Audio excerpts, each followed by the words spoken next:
Hello, and welcome to this Apple Education Learning Series video, Personalized Devices for Learners. We produce this video specially for IT professionals and others who are involved in the technical aspects of deploying iPad devices for learning and teaching. My name is Guy Havenstein, and I'm a consulting engineer with Apple. I've been with Apple for 10 years, helping IT professionals design and configure environments for educators and students in ways that seamlessly support a variety of learning needs.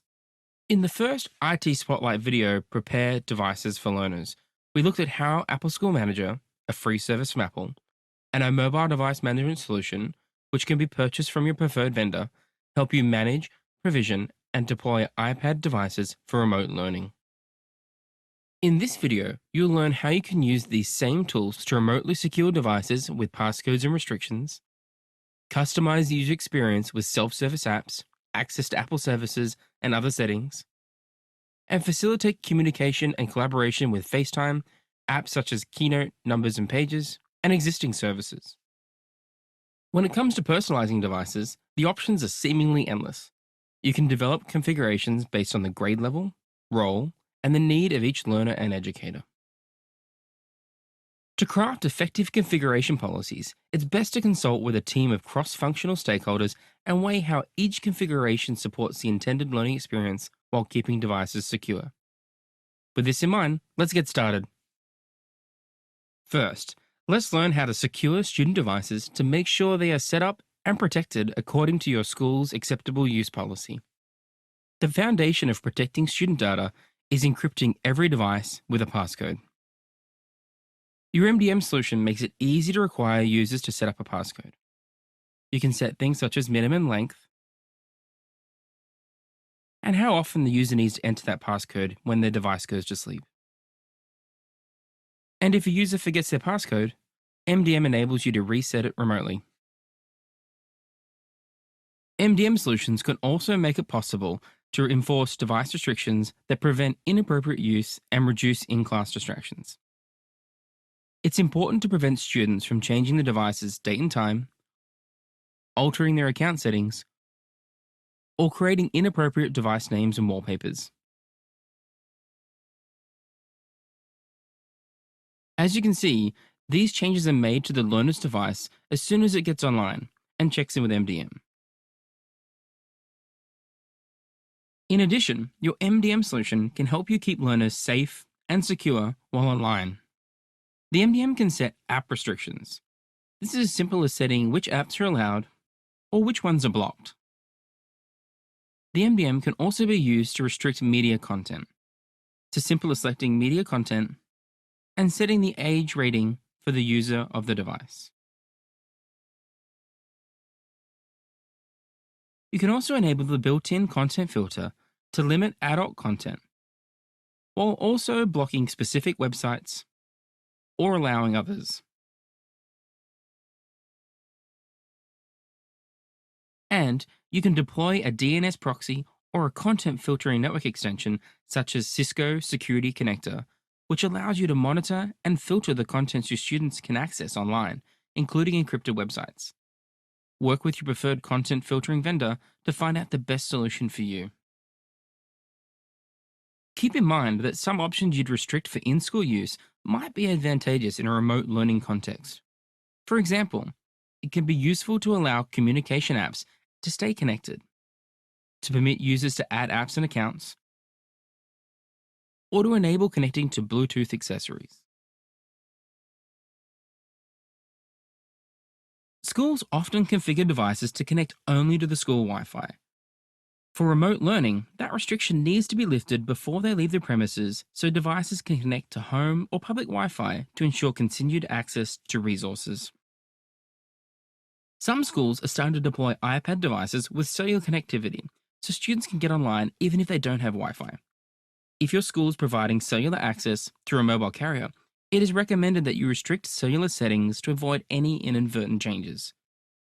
MDM will also allow you to configure an eSIM remotely without having to rely on a physical SIM.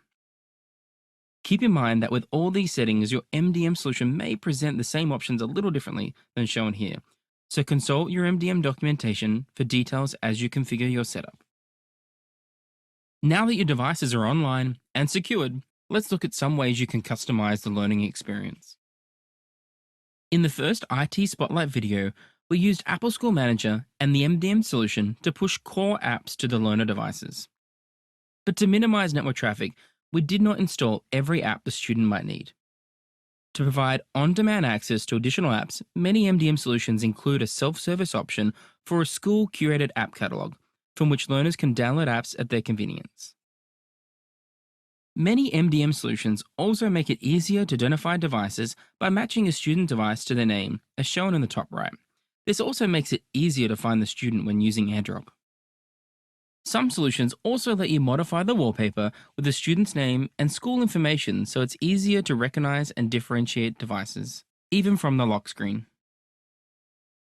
To assist students in organizing their schedule and keeping track of assignment deadlines and activities, you can set up shared calendars for school, grade level, or classes.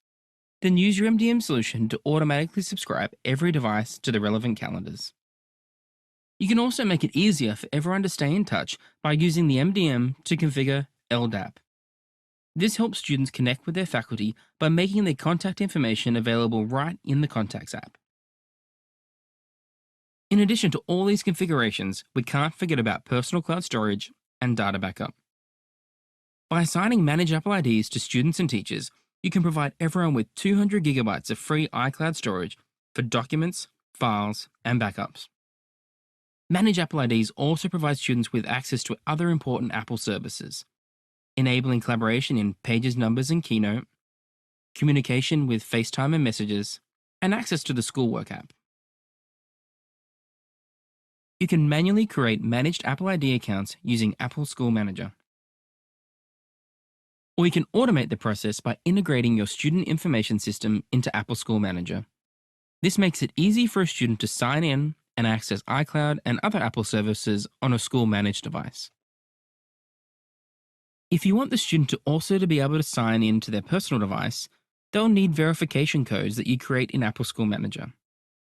When they sign into iCloud using a browser or a personal device, they'll be asked to enter the verification code right after entering the password.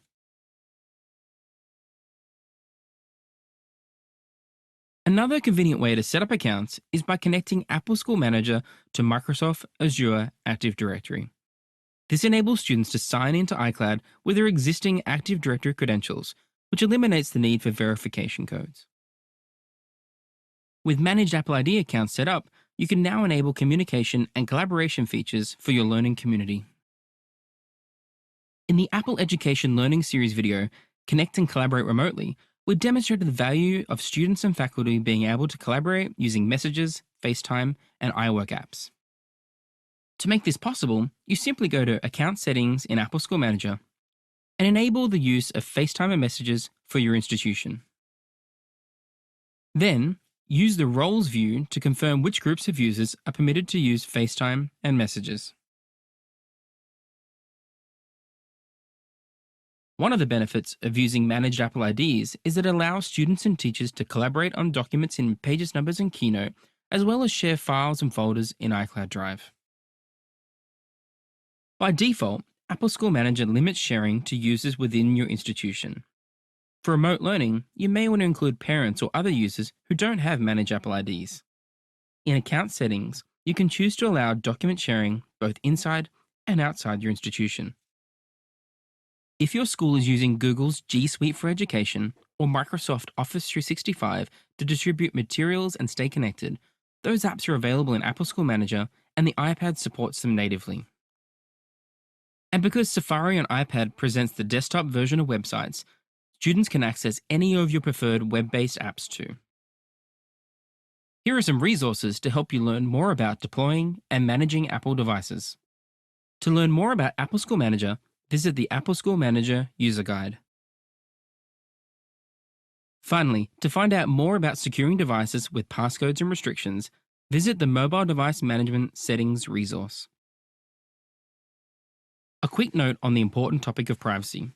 At Apple, we believe privacy is a fundamental human right, and it's a foundational part of our design process. All our products, apps, and services limit the collection and use of data, protect each user's identity, use on-device intelligence wherever possible, and provide transparency and control over how information is shared. To learn more, visit apple.com/privacy.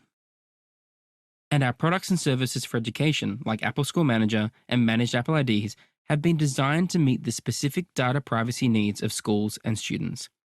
We've created a PDF overview you can hand out to parents. Before I go, it's important to remember that not all apps you saw in this video are appropriate for all grade levels. Before using them, please review the app and its privacy policy with your administrator.